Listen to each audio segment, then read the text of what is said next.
We're going to define monk mode as a noun.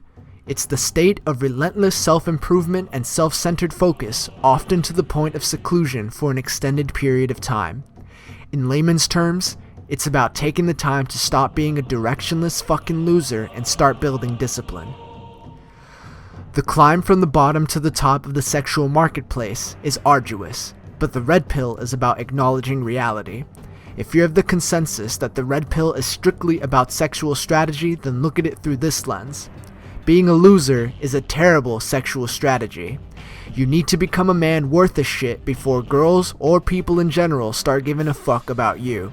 So if you're out of shape, socially awkward, unhealthy, or whatever, you have no business hunting after pussy. Not only will you have a harder time picking up women, you're just gonna have a harder, less fulfilling life in general. Sure, some pussy may fall out of the sky and into your lap, and if it does, enjoy it. But until you have a strong foundation in your life, you should focus on yourself instead of external factors. That means instead of trying to make friends and get fucked, you become a man worth being friends with and worth fucking. By popping the red pill, you'll hopefully open your eyes and see any problems that need to be addressed, because just being yourself evidently isn't fucking working.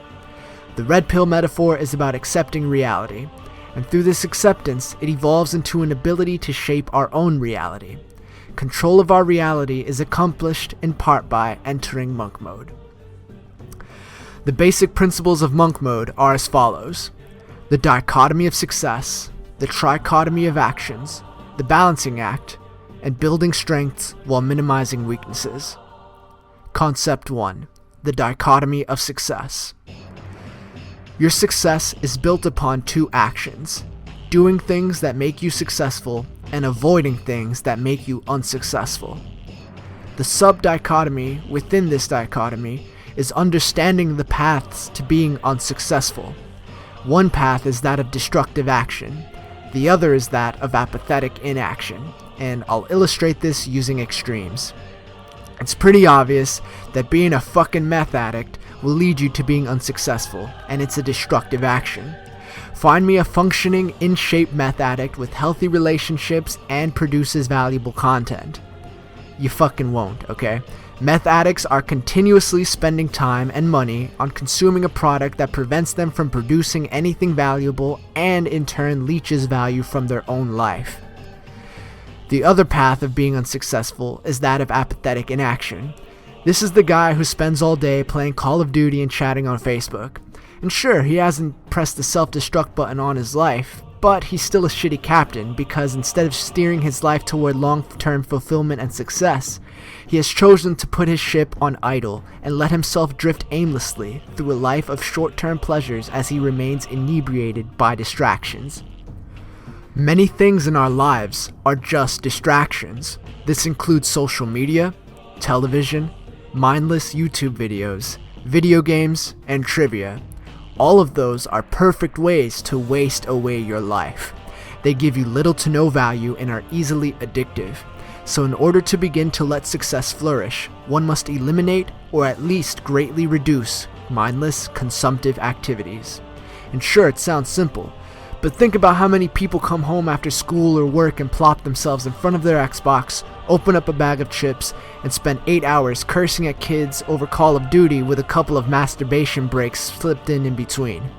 Now imagine how many people do that night after night after night for weeks or even months at a time. That is the exact wrong thing to do. You are in a perpetual state of inaction, consumption, and inebriation. Another incorrect example is something many of us are guilty of. You just finished an intense beast mode workout and you step out of the gym, walk across the street, and grab a couple of Big Macs from McDonald's.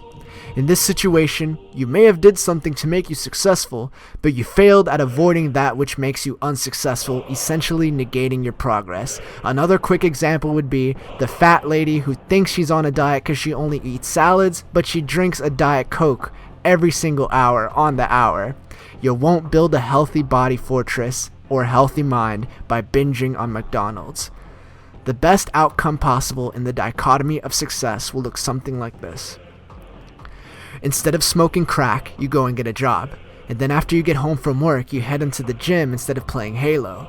And then once you get home from the gym, instead of eating junk food, and you cook chicken, white rice, and black beans for dinner. Success is simple to understand.